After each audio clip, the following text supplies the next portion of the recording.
Did you touch that dial? Because I told you not to. I told you to be quick. We are back for round 3 of the England versus Wisconsin grudge match. Vince, a.k.a. Pleasant Kenobi, versus J-Bro.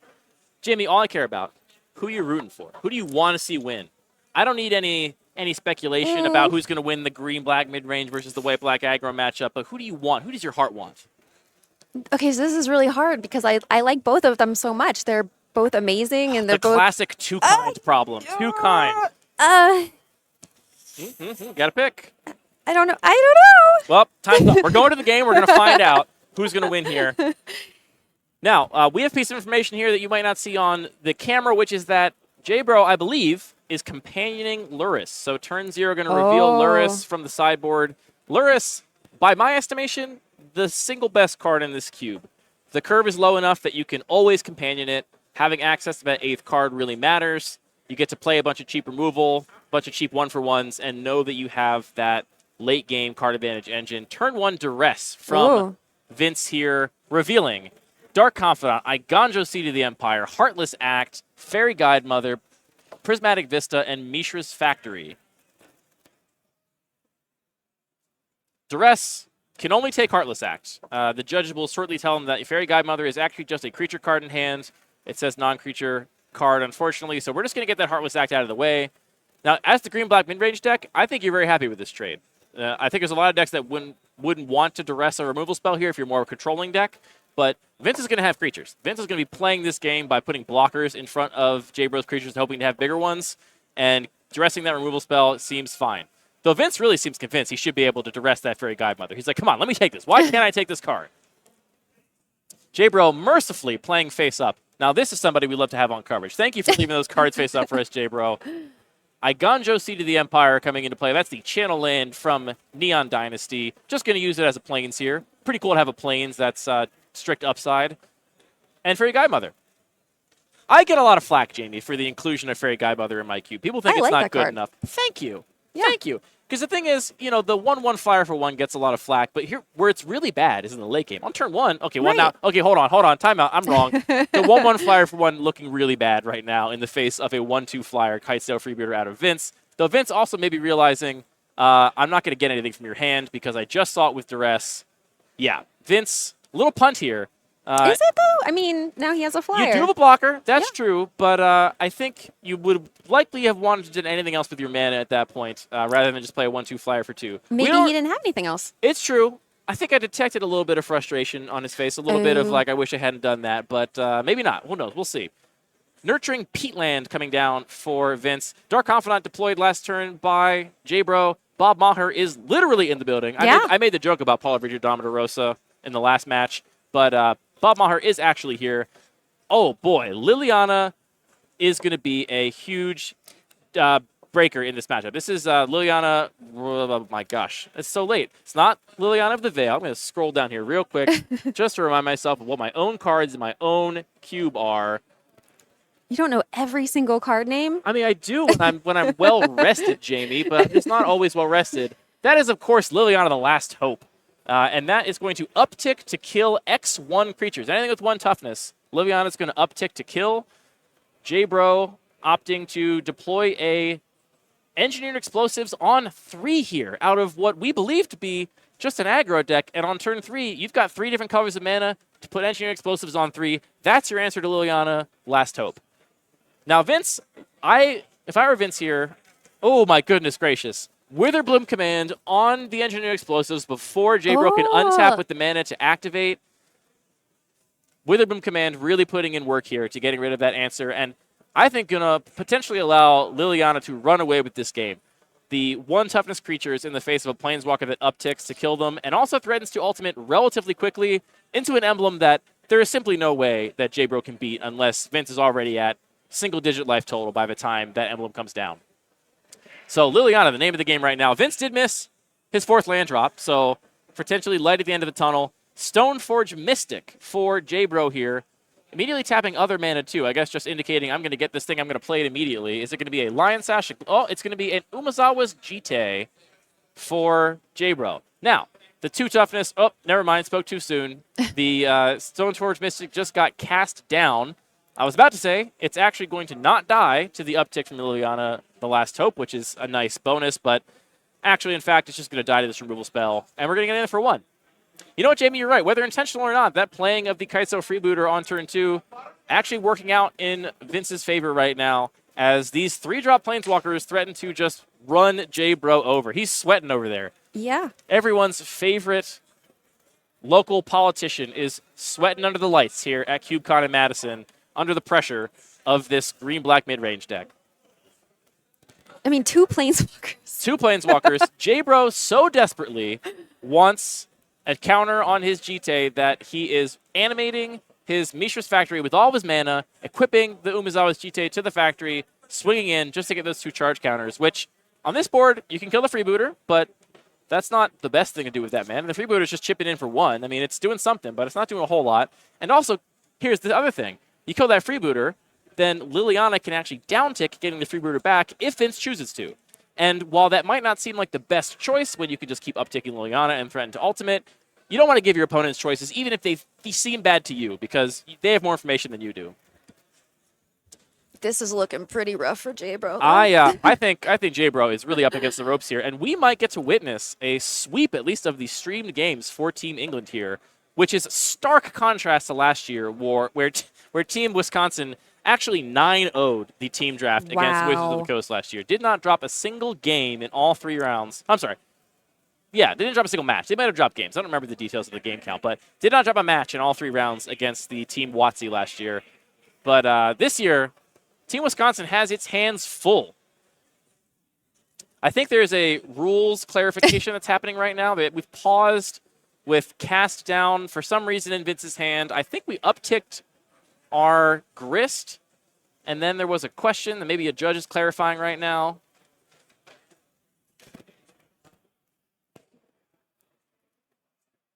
The cast down definitely could legally target a Stoneforge Mystic. That wasn't a problem. I don't know. And then we got uptick, mill, make our insect. Seeing Vince's deck list disfigure, cast down, Liliana the Last Hope, Witherbloom Command. These are a laundry list of the cards that are going to run over a creature-based aggro deck. Yeah. This is looking rough for J-Bro. Now, it is a really slow clock, I will say. So Vince solidly in the driver's seat here, but not presenting a fast clock. Going to give J-Bro plenty of time to draw a potential out. Not sure what that could be, because at this point, now, I will say this. If the Engineering Explosives hadn't gone away, think of how good that would have been against Grist, against Liliana, the Last Hope. This could have been 2 Planeswalkers for 1 Engineering Explosives. But instead, Liliana's at 7. The emblem comes down at 7. Next turn, Vince could, if he choose, cash in that Liliana for an emblem, which I got to imagine is just GG from J-Bro. Or he could get greedy and aim to uptick once more. And, oh, no, here we go. This is great. So look, J-Bro equipping the GT, clearing the blocker, getting in for some damage on Liliana. Even has the option now to pump if he wants to deal more damage, choosing not to. Should be 3 counters on the GT, if I'm not mistaken. 1 to kill the insect. Then you got 2 more when you hit Liliana. Unless I'm missing something. Which, again, not out of the question, because I'm here in the booth, not down there on the table, because I am a mediocre player. Vince only got 1 card in hand, so Vince's strategy is on the table for us here. Just these Planeswalkers. I'm going to uptick. I'm going to get some value. Milling over Infernal Grasp to get another removal spell for J-Bro's threats. J-Bro's got to be demoralized just by the cards milled by Vince in this game. Forget everything else. Just the cards that Vince has milled has got to make J-Bro be shaking in his boots. Right. For game 2, he's probably like, oh no, what am I going to do here? Maybe J-Bro opted to give the insect -2/-2 for no reason. I don't know. I'm not sure why there's only 2 counters on that GT, but maybe we'll get some clarification. Otherwise, the judges are watching the match. I'm sure they're on top of it. Here we see a downtick from Liliana. Vince says, okay, fine. You're not going to let me ultimate? That's fine. I'm just going to downtick and go get my Misery's Shadow. This is a great creature in a board stall, great mana sink. The threat of activation on this makes it very difficult to attack and very difficult to block. It's a great 2-drop. It really is. It's a little unsuspecting, I think. You know, it's not super flashy, but just raw stats and the ability to pump is really scary in the right board state. Now, a much faster clock from Vince with the addition of this Misery Shadow. All right, what's J-Bro got up his sleeve here? It looks like a Chromatic Sphere. That's not good. I mean, it's in J-Bro's deck because he's got Lurrus in the sideboard. It's a good card in his deck. I mean, it's not good right now to be spending mana on Chromatic Sphere, and yep, that is what we're forced to do. Little 2-mana redraw, maybe fix some mana. We'll see.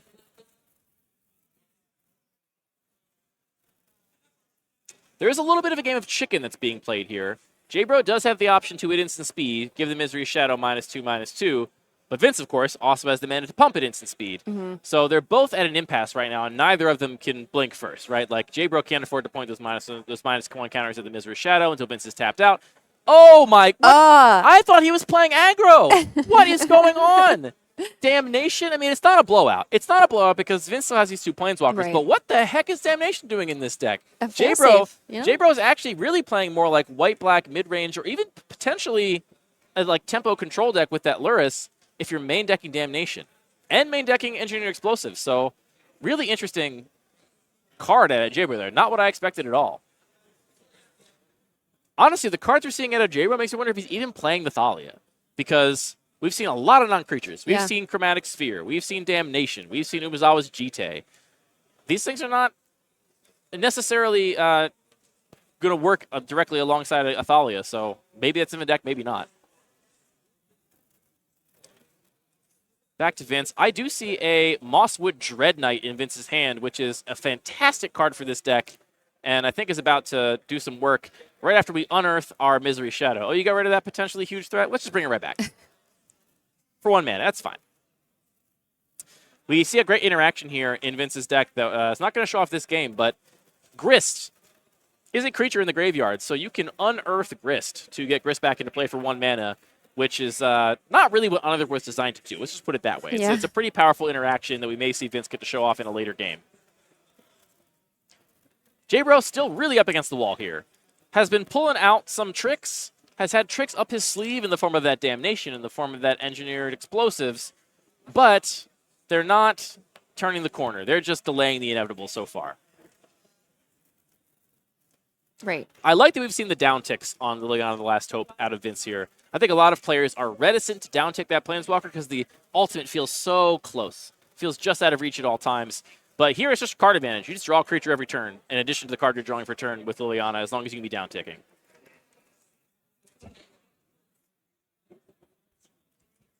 I still don't understand why J-Bro is a forest in his deck. J-Bro is playing... J-Bro is like seeing through the Matrix, Galaxy Brain, playing on some sort of next level that is beyond the comprehension of my tiny mind. Yeah, I was not expecting this.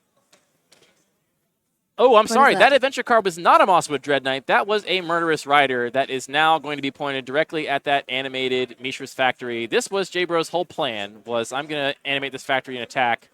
Those counters are coming off pointed at what? What do those counters do? Do we gain life with those counters?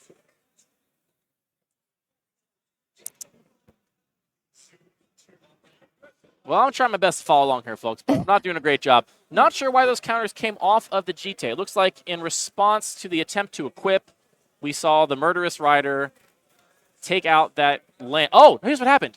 J-Bro killed his own Mishra's Factory with the counters to counter the spell of the Murderous Rider, so that is no longer on an adventure. Oh. He does not want that 2/3 with lifelink coming down. Yeah. J-Bro said, I'm losing my land no matter what. These counters aren't doing anything in the face of your untapped mana with your Misery Shadow. I might as well keep you from getting that card. I figured it out. We got there Smart. eventually. Lurrus put into J-Bro's hand, and Lurrus is J-Bro's engine here. This is the only way I can really see him getting back into this game, is doing something really over the top with Lurrus. We have 1 card in Vince's hand. We don't have, well, we do have an onboard answer to Lurrus, which is just downticking with Grist. Grist is going to be able to deal with any creature that J-Bro puts into play. So he's going to get 1 bite of the apple with this Lurrus, unless he's got something else up his sleeve.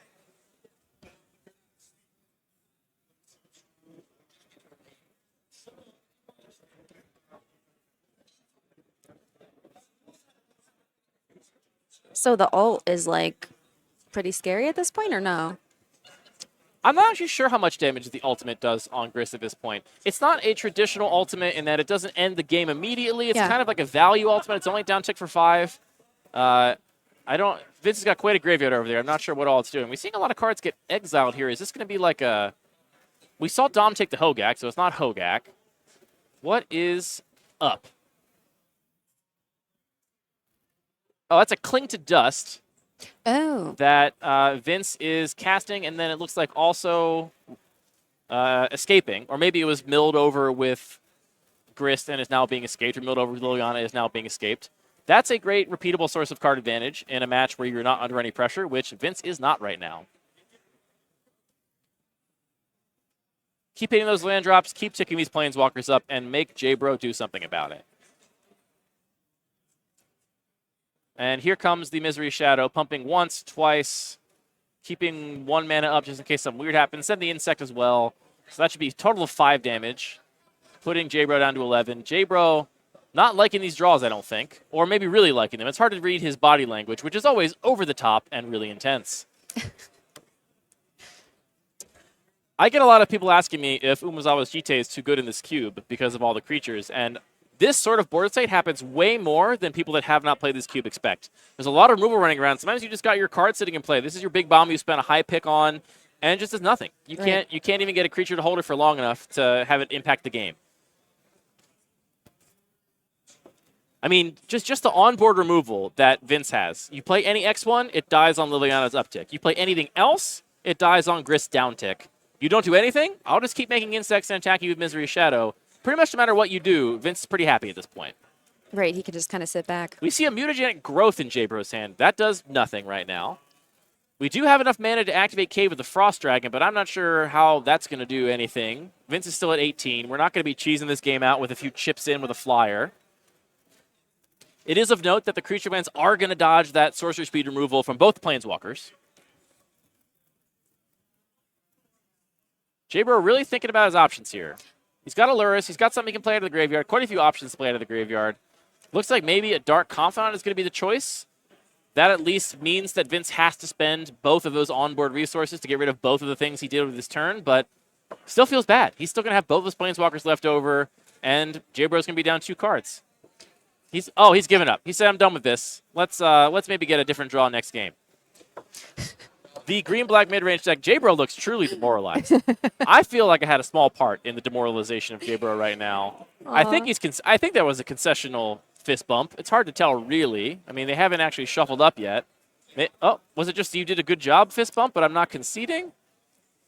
I mean, what is he hoping to draw here? Can we get a ruling on that fist bump, Judge? I feel like if you fist bump me, I'm calling a judge and saying you conceded. All right. Instead, we see Lurrus played, Kythian Hero of Akros played, Umezawa's GTA equipped to Kythian.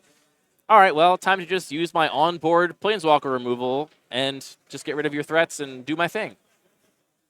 That's what I imagine we'll see out of Vince, unless he do something even better, which he might have. The mutagenic growth, doing something here at least. So that is a combat trick, which you can pay Phyrexian mana for, so just 2 life to give something +2/+2. If you try and chick my Kythian, too bad. Now it's too big to die to Liliana's uptick. J-Bro doing a lot with a little here. He's really making stone soup by turning that mutagenic growth into a card that does something, at least, in this miserable board state. So you had a plan. Now, Vince has the choice of, do I downtick my Grist, trade an insect token for either of your creatures, almost certainly Lurrus. You don't really want to let J-Bro untap with Lurrus, because then he gets another card into the graveyard. You have the eventual answer to it, but don't let J-Bro accrue any value. I think J-Bro is also Hellbent. That mutagenic growth, I believe, was the last card in J-Bro's hand, so Vince should know very clearly that he's got this game wrapped up. But, Vince does not want to make a mistake here. If you're ahead, there's nothing more embarrassing than somehow punting away a big lead, so going to be very deliberate about his plays here. Looks like just tallying up, can I just kill you with this Misery Shadow? I definitely can if you don't block it. The Misery Shadow is a forced block, so we can just see Vince downtick here, kill either creature. The other one is forced to block Misery Shadow and just get removed, even though you managed to foil my Liliana uptick removal. Instead, we see Cling to Dust. Vince choosing, take something out of J-Bro's yard, get rid of some of those tools for Lurrus, and along the way, either draw a card or gain some life. Looks like Fairy Guidemother hitting the exile pile. Vince is going to gain life off of that one, or is it gain life off of lands? Check real quick here. Yeah, so it's a creature card, he gains 3 life. Yeah, so gaining life off of that, not going to get a card back for his trouble, but just taking away more resources from J-Bro. I still feel like we could have just seen a down-tick Grist on Luris, attack with Misery Shadow, you're forced to block with Kythian, or even, honestly, down-tick on... No, you down-tick on Kythian, because you don't want the counters on the GT, and Luris is forced to block anyway. Yeah, Jabro's going to gain a little bit of life, but that was a lethal swing with the Misery Shadow and was a forced block.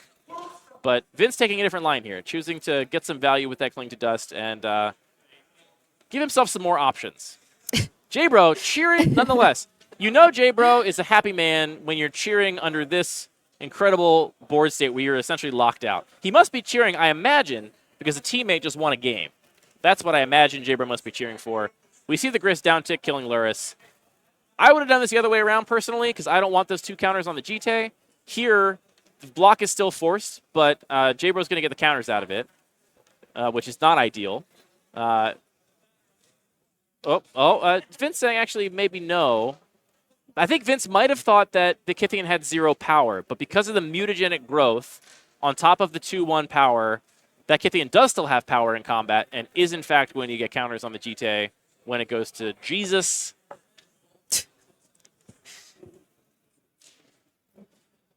And I assume Vince here will be pumping sufficiently so as not to lose the Misery Shadow in the process.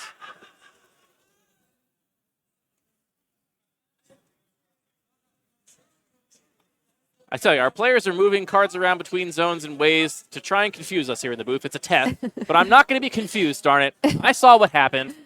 GT's got 2 counters. Misery Shadow lives.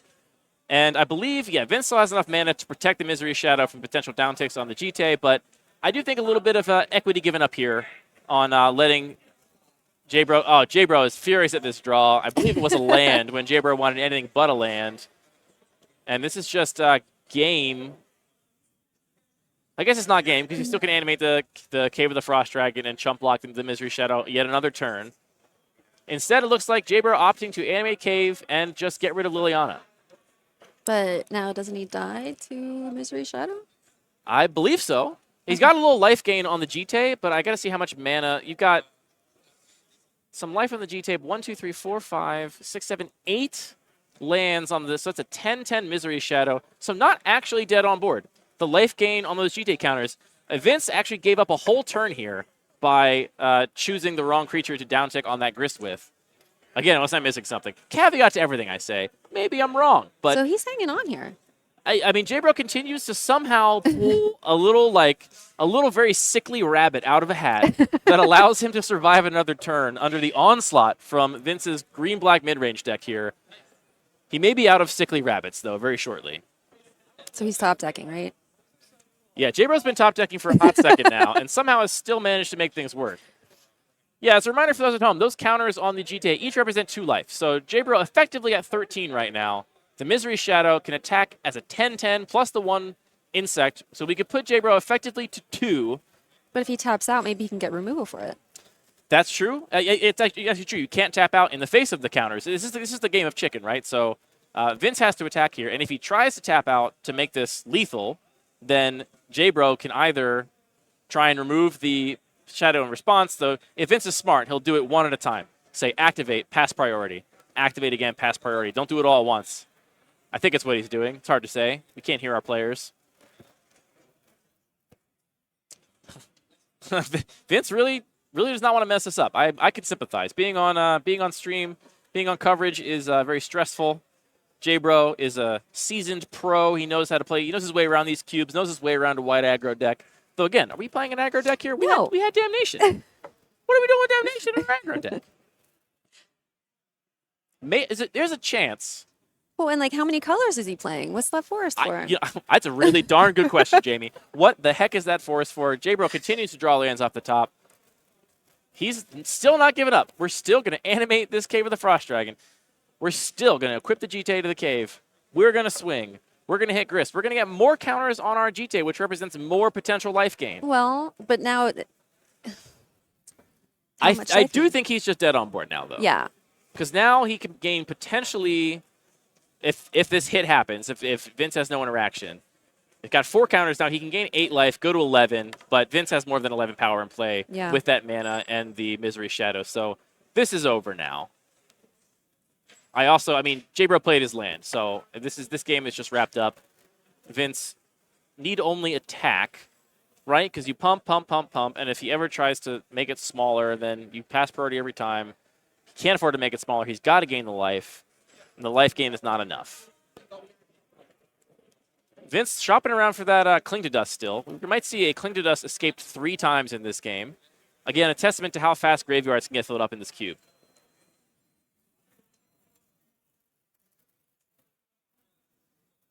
Are we missing something, Jamie? Can you check my math here? Am I wrong? Well, 1, 2, 3, 4, 5, 6, 7, 8. 8 lands. So Misery Shadow threatening to be an 11/11. Plus 2 insects that are both not summoning sick. That's 15 total damage coming in. J-Bro tapped out, no cards in hand. GT in play, representing potentially 8 life gain, going up to 11. But we have 13 power. Right. I guess you just play it out and hope he messes up. I think J-Bro is just hoping that Vince does something incredibly stupid, like hold priority, tap all of my mana into my Misery Shadow, and then he just takes a counter off the GT and kills it. But no, that's not what happened. We see somehow, I mean, that game should have been over, frankly, like 15 minutes ago. J-Bro managed to hang on. Yeah, the tenacity.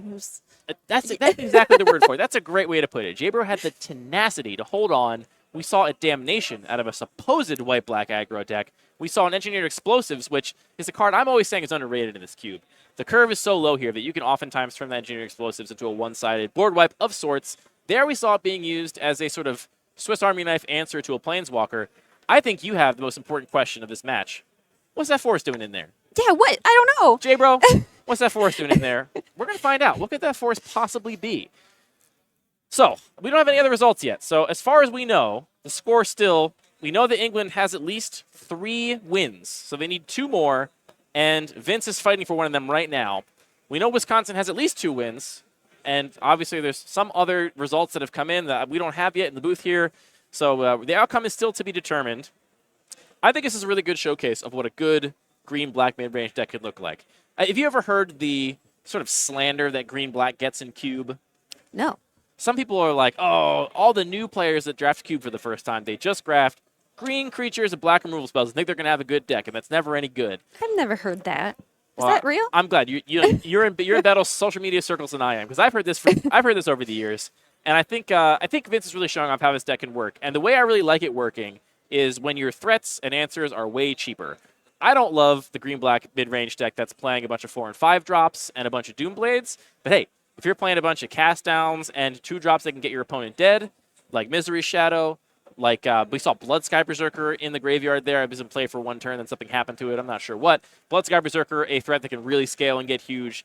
2 drops that can get your opponent dead and cheap removal, I think is a great recipe because you can, against an aggro deck like this or a deck with small creatures, you can remove them. And against a control deck, you got 2 drops that can kill your opponent. You can be the aggressor. We're going to go back to game 2. Vince versus J-Bro here at CubeCon in Madison, Wisconsin. Real quick, I do want to thank one more of our sponsors here at CubeCon.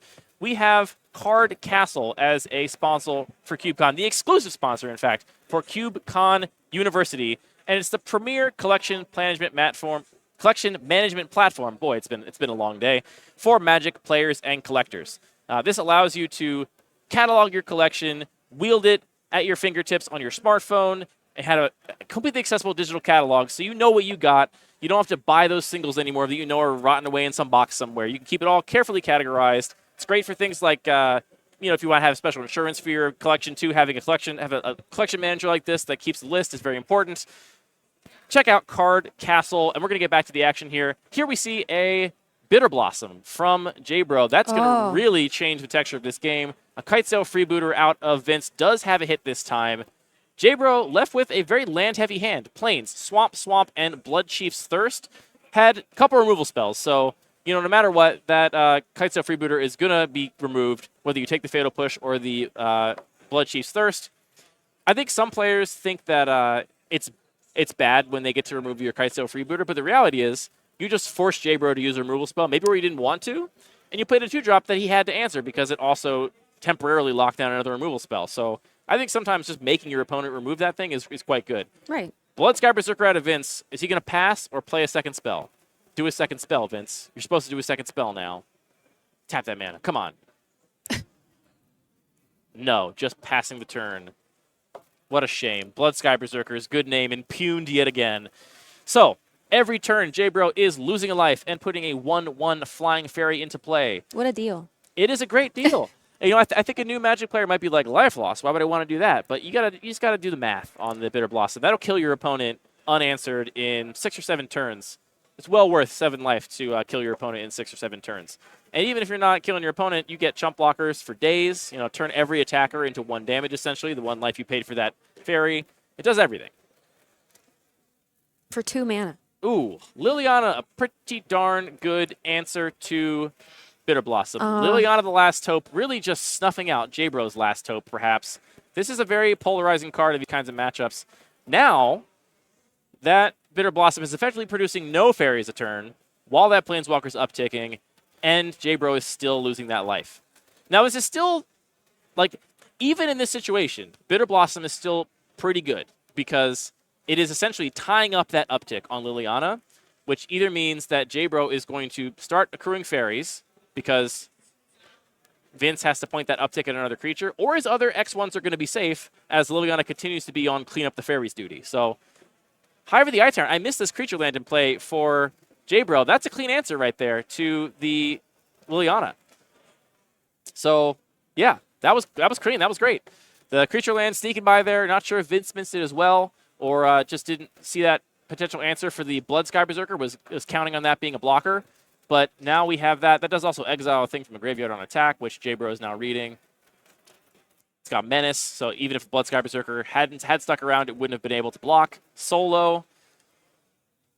A dominating start from J-Bro here, using his same tenacity and inventiveness, but instead of to claw back from the brink of death for way too long, he's actually gaining a little bit of advantage here and taking the leg up.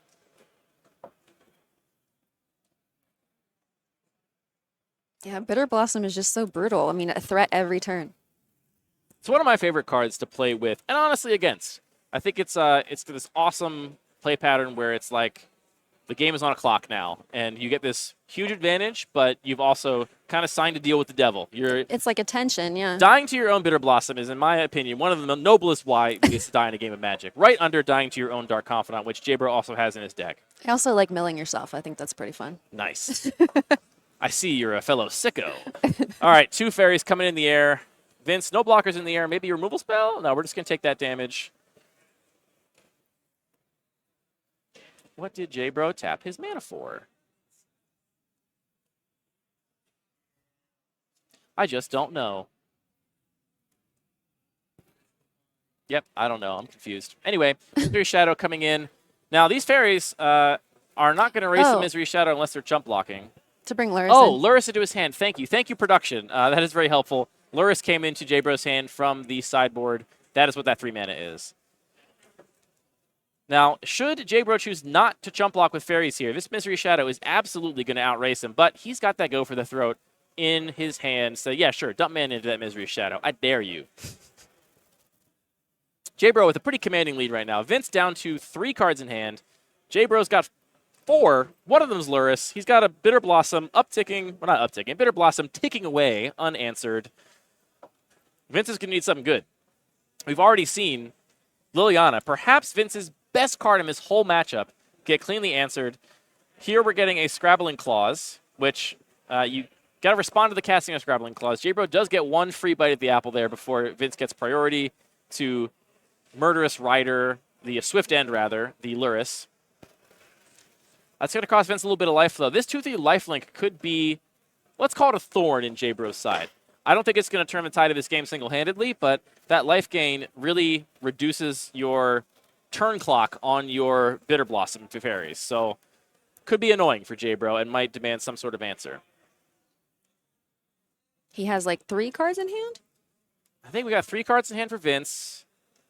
And 3 in hand for J-Bro, because we spent the Luris last turn and then played the Scrabbling Claws. Scrabbling Claws represents effectively a card in hand. It can just be cycled for 1 mana, draw another card. We have seen Grave Hate be relevant in this matchup. We have Cling to Dust that could come in out of the graveyard. So J-Bro might want to keep that Scrabbling Claws around to target something. But no, I'm not going to wait around for a something like a Cling to Dust. I'm just going to cash in for a card right now and keep the pressure on, which I think is the right answer. J-Bro may be even just digging for an answer to this Murderous Rider, not wanting to deal with all of this life gain, potential life gain out of Vince. I'll tell you what, no matter what, I want to see a Game 3 here. So Yeah. even though I'm rooting for England in the abstract, I would like to see J-Bro take this down so that Vince can then win in a decisive Game 3. That's my wish here. There's that random forest that we still have no clue. I mean, is there a chance? I don't know how much you know about J-Bro, Jamie. I know him okay, but not super well. Is there a chance that this mad lad is playing Lethal Scheme? I love this card. This is a this is a removal spell with both Connive, so it causes creatures to connive that tap 2 mana for it, and a Convoke. So Convoking with the Murderous Rider, threatening to put a +1/+1 counter on it right now if he discards a non-land card, which an additional point of lifelink every turn is a huge deal. That +1/+1 counter could really matter in this matchup. Was this a commander card or something? It was, yeah. Lethal Scheme was printed in a supplemental product, in a commander product, and really cool card, I think, for one-on-one Magic like this. Yeah. Anyway, what I was saying is, the question I was asking, is there a chance that J-Bro is such a mad lad as to, oh boy, I Ganjo, Seed of the Empire, we're just going to go ahead and deal 4 damage to your attacking creature. How does that feel? I bet it feels bad. He may have put that force in there just for engineer explosives. That's the question I've been trying to get out for the last minute and a half. Oh, I would be shocked, but it's not out of the question. yeah, We've seen no green cards so far, so it would have to be... What else could he be doing it for? Because we know that Dom got so many of the green, white, gold cards that I can't imagine what other sort of cards J-Bro would be enthusiastically splashing for in a deck like this. But also, as I've previously mentioned, I have no access to the powerful brain of someone like J-Bro. He's truly on the next level. All right, you tapped out. Here comes a Grist. We're going to uptick, make our Insect, flip over a Snuff Out. Snuff Out, really happy to mill that one right now. Really awful against Bitter Blossom. Not only cannot even target the fairies, but the life loss against a army of flyers is not what you want in the first place. So pretty fortuitous mill for Pleasant Kenobi there. Tapping 3 more mana, thinking about his life and choices. I think a judge is pointing out that the Murderous Rider died and, in fact, needs to be shuffled into your library when it dies. So that was a missed trigger from earlier. They're maybe figuring out how to resolve right now. Maybe it's a May, and he chose not to do it, and now he's delving something away. He's delving away for a Tossinger. Maybe Murderous Rider is a May, and we saw Vince keep that card in there specifically so he could delve it away.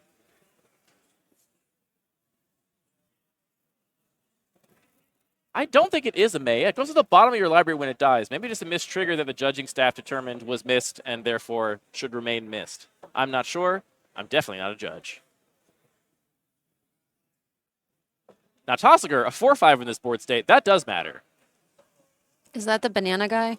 That is the banana guy. Yes, exactly. All right, here we see Fairy Guide Mother. Oh my gosh, mutagenic growth plus the Guided by the Fae adventure off Fairy Guide Mother, which J-Bro just put right in the graveyard. He's like, I'm not going to bother putting this on an adventure. I'm just going to get you dead right now by double pumping one of my fairies, swinging in. We are going to get the Game 3 I have always wished for.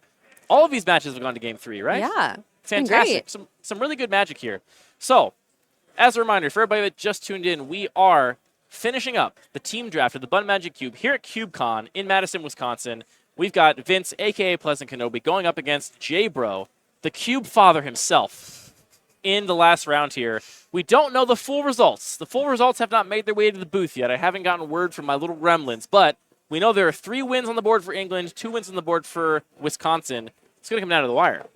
It's exciting. This is exactly what you want to see. Now that more games have played out, have you felt your heart pull in one direction or the other? Yeah, have you felt that you really want one team to bring this home? I don't want to choose. Do I have to choose? You don't have to, but I'll say I want to see the hopes of all the Wisconsinites scattered on the rocks here in their home turf. You don't get to be the capital of Cube forever. These English people are going to come in here and take it from you. That's what I want to see. Vince playing green-black mid-range against J-Bro playing white-black aggro. They're going to do big sideboarding right now. Sideboard options, if you're one of these players. I got to imagine that J-Bro's got a deep sideboard if he's already got Damnation in the main deck. Yeah. Also, J-Bro has the option, probably accrued a couple of 3-drops in pack 1 before he had Aluris. May choose to uncompanion Aluris if he really feels those 3-drops are really powerful in the matchup. I doubt we'll see that, and I doubt it's correct. Just keep that Aluris in the sideboard. Probably it's your 8th card. Pretty powerful. We're going to see who's going to win. We're going back to the game right now to settle this once and for all. England versus Wisconsin. I see a Jite. Game 3. Jite in the opening hand. Vince on the play, leading with a swamp and go. Windmill slamming, the K with the Frost. Oh, and we see J-Bro's favorite card, Thraben Inspector. He calls it all sorts of silly names like Thraby, Waby, Always Be Thraben, all kinds of stuff. You got to channel your Ned Flanders to appreciate Thraben Inspector off a Cave of the Frost Dragon. I would love, just to demoralize him, for Vince to remove the Thraben Inspector. You know, you never want to put a removal spell Thraben Inspector, but just to send a message. Just to send a message to J-Bro. Point a cast down of that thing. Kill it. Instead, Vince opting for a much more strategically sound plan of playing a Bloodsky Berserker. Thraben Inspector getting in for 1. Now, hopefully Vince can grow that Bloodsky Berserker this turn. I think the ideal play pattern with Berserker is you play it on 3, where you can immediately follow it up with a 1-drop, so you essentially pass the turn with a 3-3. And then the next turn, you can double spell and make a 5-5. Hopefully you see at least 2 spells out of... Oh, my goodness gracious. This is punishing. What is that? Wither Balloon Command coming down here is going to remove the Jite, and it's going to also draw Vince a land. That's a very clean 2-for-1. This is another card I think is pretty underrated. Cling to Dust. Just get rid of that Jite also. I'll draw another card. That's 2 spells. Put 2 counters on my Bloodsky Berserker. Swing in for 3 with Menace. How's that Thraben Inspector looking now, J-Bro? Huh? How's it looking now?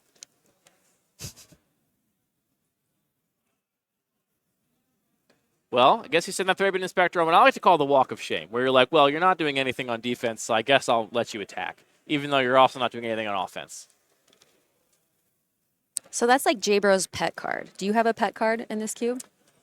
If I had one pet card, I mean, there's a lot of pet cards in this cube, because it's my cube, but I would have to say Dreadhorde Arcanist is probably my pet card in this cube. I will do anything to make that card good. I adore it. Abundant Harvest off the top here from Vince. He's named non-land. He's going to get a Snuff Out. Snuff out the Thraben Inspector. Do it, Vince. Snuff out the Thraben Inspector. Send a message. I just got word from my little gremlins that England has currently got 4 wins on the board. It's 5 match wins to take home the trophy, and Wisconsin currently has 3 wins on the board. The outcome of this match, should Vince win, will determine the outcome of the team draft. If Vince loses, then J-Bro's teammates have a chance to bring this home for Wisconsin. It's all on the line here. We do see 2 more spells, though. That's a 5-5 with Menace. That got big pretty quick. And Fatal Push. Oh. This is the push and pull of these powerful 2-drops. Is you can make a 2-drop into a 5-5, 7-7, but it still dies to Fatal Push because it's still a 2-drop. Vince dropping the Misery Shadow, maybe trying to bait out a removal spell even on the Bloodsky Berserker, because I think, you know, in the long game, Misery Shadow may be even better. It does have that built-in Grave Hate against Luris, which can be quite potent. I, for one, am furious that Vince has not snuffed out this Thraben Inspector.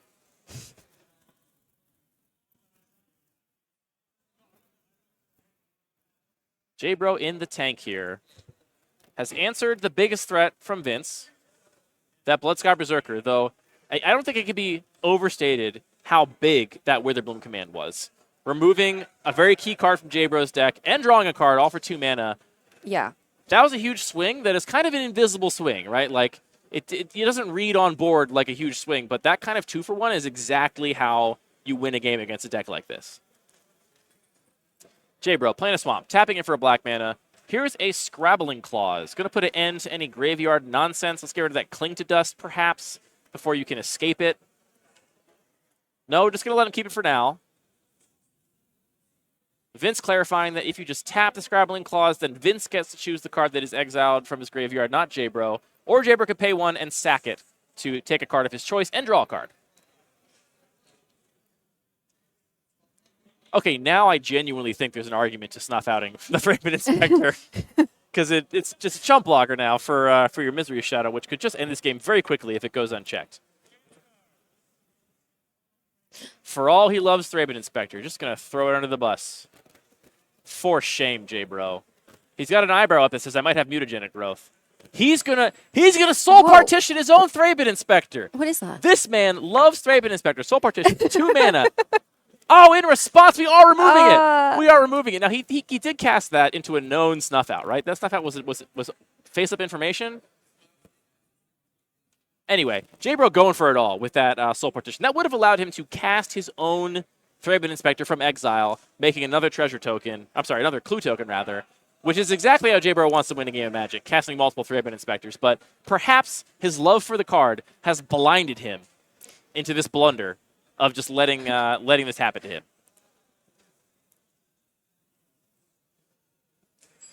Activating the Scrabbling Clause here, say, get rid of whatever you want. Let's just chip away at that graveyard. Then we're going to exile the Cling to Dust. Get rid of the thing that matters. Draw a card. J-Bro needs an answer here, though. We got a Tossigrove that got delved in. We got a Misery Shadow. That's 1, 2, 3, 4, 5, 6, 7, 8, 9, 10, 11 power in play right now for Vince. 11 effective power if you count all the mana that can be dumped into that Misery Shadow. Oh. Damnation! J-Bro always has it up his sleeve. Reset. This is madness. Absolute madness. The last time we saw a Damnation cast in this matchup, Vince had only Planeswalkers to play, basically, so it didn't matter all that much. Vince now just passing the turn. Vince has got nothing. J-Bro has maybe pulled this out of the hat. I see an Engineered Explosives in his hand, too, which, if I'm J-Bro, I'm just putting that on 3. You have no permanents except for Lurrus that cost 3 in your entire deck, by definition, and we know that Vince has multiple 3-drop Planeswalkers that are huge problems for you. I think there's an argument to just putting that. I guess maybe it doesn't have 3 colors of mana right now. We need that forest before we can do that. But that's maybe something that J-Bro could look to do in the future. Or just play Lurrus and run away with this game. If Vince is going to do nothing, then take this win when you can get it. In fact, here comes the Lurrus into the rare. Yeah, that's a really risky play by J-Bro. To play Lurrus without the mana up to immediately cast something from your graveyard with Lurrus' ability is giving up a lot of equity, which sends a message to me that J-Bro really wanted to press his advantage. I think it was kind of clear that Vince had removal spells. We saw multiple cards in his hand. He didn't play land for turn. He just passed. Right. That's got to be a removal spell. So if you don't put a I don't on like board. that. Yeah, so I don't like that play from J-Bro. I think you should have seen the removal spell coming. Here we see Kitesail Freebooter taking a removal spell from J-Bro. Evolve Sleeper. That's a reader. That's a level up creature that Vince is currently familiarizing himself with. This is going to grow and eventually represent a source of repeated card advantage if it's not removed. But there's a Snuff Out in hand that can't hit that Evolve Sleeper, because Snuff Out only hits non-black creatures, so the Sleeper is safe from the Snuff Out. And we've got Engineered Explosives on 2, which threatens to answer the Kitesail Freebooter and also says, don't play any more 2-drops. No more 2-drops for you. And J-Bro is opting to cash it in right away, rather than kind of lock his opponent under you're banned from playing 2-drops until I decide otherwise. Pressure plate. I see a Snuff Out, and is that a Takanuma Abandoned Mire? I'm not sure what that other card in Vince's hand is. It's very dark, whatever it is. It's the art and text box. It's a very dark card. Oh, it's Toxic Deluge? I think it might be Toxic Deluge. We're seeing dueling. When both players come to the table with their black board wipes in their deck, you know one of them is probably making a deck building mistake. You don't really want to both be playing board wipes at a table like this. That is Deluge. I'm fairly confident now. We see Evolve Sleeper coming in. Now, J-Bro does not know this, but he's free to just level up this right now if he wants. Vince has nothing instant speed that could deal with this. So the question is, how much mana is he willing to sink into this? He's got one unknown card. Looks like he is leveling it up to the 2/2 and then also going to put a +1/+1 counter on it and draw a card and lose a life, which I like this play at this point. I think at this point you've got presumably nothing else amazing in your hand. That one unknown card could be good, but we don't know. I think card advantage is what you really care about here. We've seen so many sorcery speed removal spells out of Vince. You've kind of pressured the 1-minute. Yeah, that's not technically a counter. Vince is correcting this. It becomes a 2/2 invisibly. It's just a state change to the object, and then there's actually a single +1/+1 counter on it right now. Little annoying to track these level up creatures, but I do love the play patterns they have, where they give you choices for how to spend your mana. Yeah. There's a land out of Vince. We've got a Deluge. Are we going to see a Toxic Deluge removing a single creature? I mean, I think he has to. He's just essentially not literally dead on board, but he's really far behind. We got Mutagenic Growth. Hold on a sec. 1, 2, 3, 4, 5, 6, 7. He's standing to take 7 on... No, it's not 4 black. You need 4 black to do that. I don't think we have 4 black mana on J-Bro's side. I see 3. Yeah. You're taking 6 damage on board right now if you don't cast this Deluge. And if you take that 6, Deluge is off the table as an option. Now you actually can't cast it next turn because you don't have the life to pay. Right. This Damnation absolutely turning the tide of this game. We talked about how important Vince's Witherbloom command was. Those 2-for-1s are how you win games like this. And you know what J-Bro says? How about a 3-for-1? Maybe I'll 3-for-1 you. Maybe that's how I'll win this game. Vince is in the tank, but I think he's priced into this. I don't think he has any other option. And because of that face-up mutagenic growth, he's got to pay 2 more life than he wants to. He's got to pay at least 5 life to guarantee, as far as he knows, that Evolved Sleeper actually gets killed by that Toxic Deluge. That's going to put him to 4 anyway. That's a bad spot to be. Maybe calling a judge to confirm exactly how this works. Oh, the Cave of the Frost Dragon's right there. That's a good point. We shouldn't miss our creature lay-in. So he could pay 5 life, go to 4, take 3, guaranteed next turn from that Cave of the Frost Dragon as a baseline. That's if J-Bro has nothing better to do. The other thing is, here's the other thing. Vince could cast the Toxic Deluge, has to pay 5 life because the mutagenic growth is face up. J-Bro does not have to spend the mutagenic growth though. Says, all right, fine, instead, I keep the mutagenic growth. Next turn, I attack you with Cave, pump it with growth, you're dead there anyway. The creature lands are sneaky. Yeah. Now, Vince does have the stuff out for the Cave of the Frost Dragon, but cannot stuff out and Toxic Deluge because he doesn't have enough life to do both.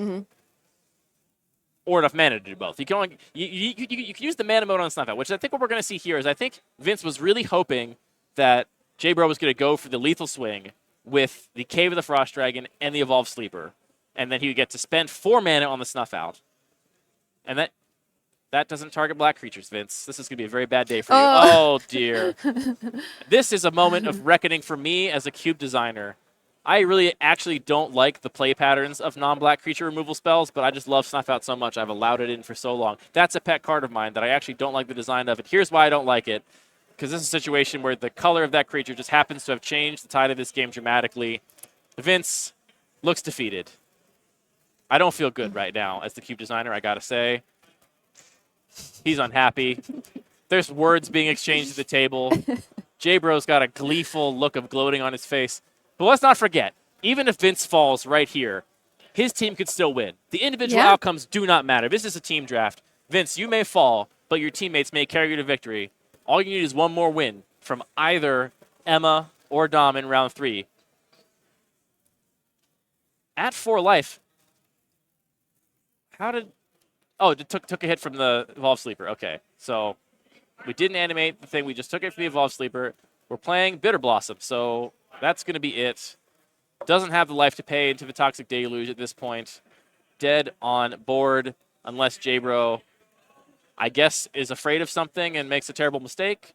Vince opted maybe to go out on his own terms, pay 4 life into Toxic Deluge, kill myself. There you go. That's it. J-Bro brings home the win for Team Wisconsin. Some truly tenacious gameplay out of J-Bro there. I got Justin right around the corner here. Was that the deciding match? It was the deciding match. Unbelievable. These hometown heroes just can't catch an L. It's only a matter of moments for I'm sure J-Bro is going to be over here gloating, pushing his way into the booth. Our security can only do so much. I'm told by Parnell, he's screaming, J-Bro is screaming in the distance like a wild banshee. I'm told we can just cut the stream off before J-Bro gets here. Everybody, tune back in tomorrow, starting 9 a.m. Central. That's right, the weird time zone. Not East Coast, not West Coast, not Mountain, the even weirder time zone. 9 a.m. Central, we'll be back here from Madison, Wisconsin, broadcasting all the best that CubeCon has to offer. We got so many great cubes on offer tomorrow. Jamie, it's been a pleasure being in the booth with you. Thank you for joining me. Thank you. I hope you get some good drafts in tomorrow. Any cubes you're looking forward to drafting particularly? There's so many. I got overwhelmed. I don't know which ones to pick, actually. Jamie won't pick a winner. She won't choose sides in this match. She won't pick which group she's going to draft, but darn, she's so nice. She's very, very nice. Thank you for being in the booth with me. Everybody, we'll see you tomorrow here at CubeCon. We're shutting off the stream before J-Bro takes over. No pirate radio here.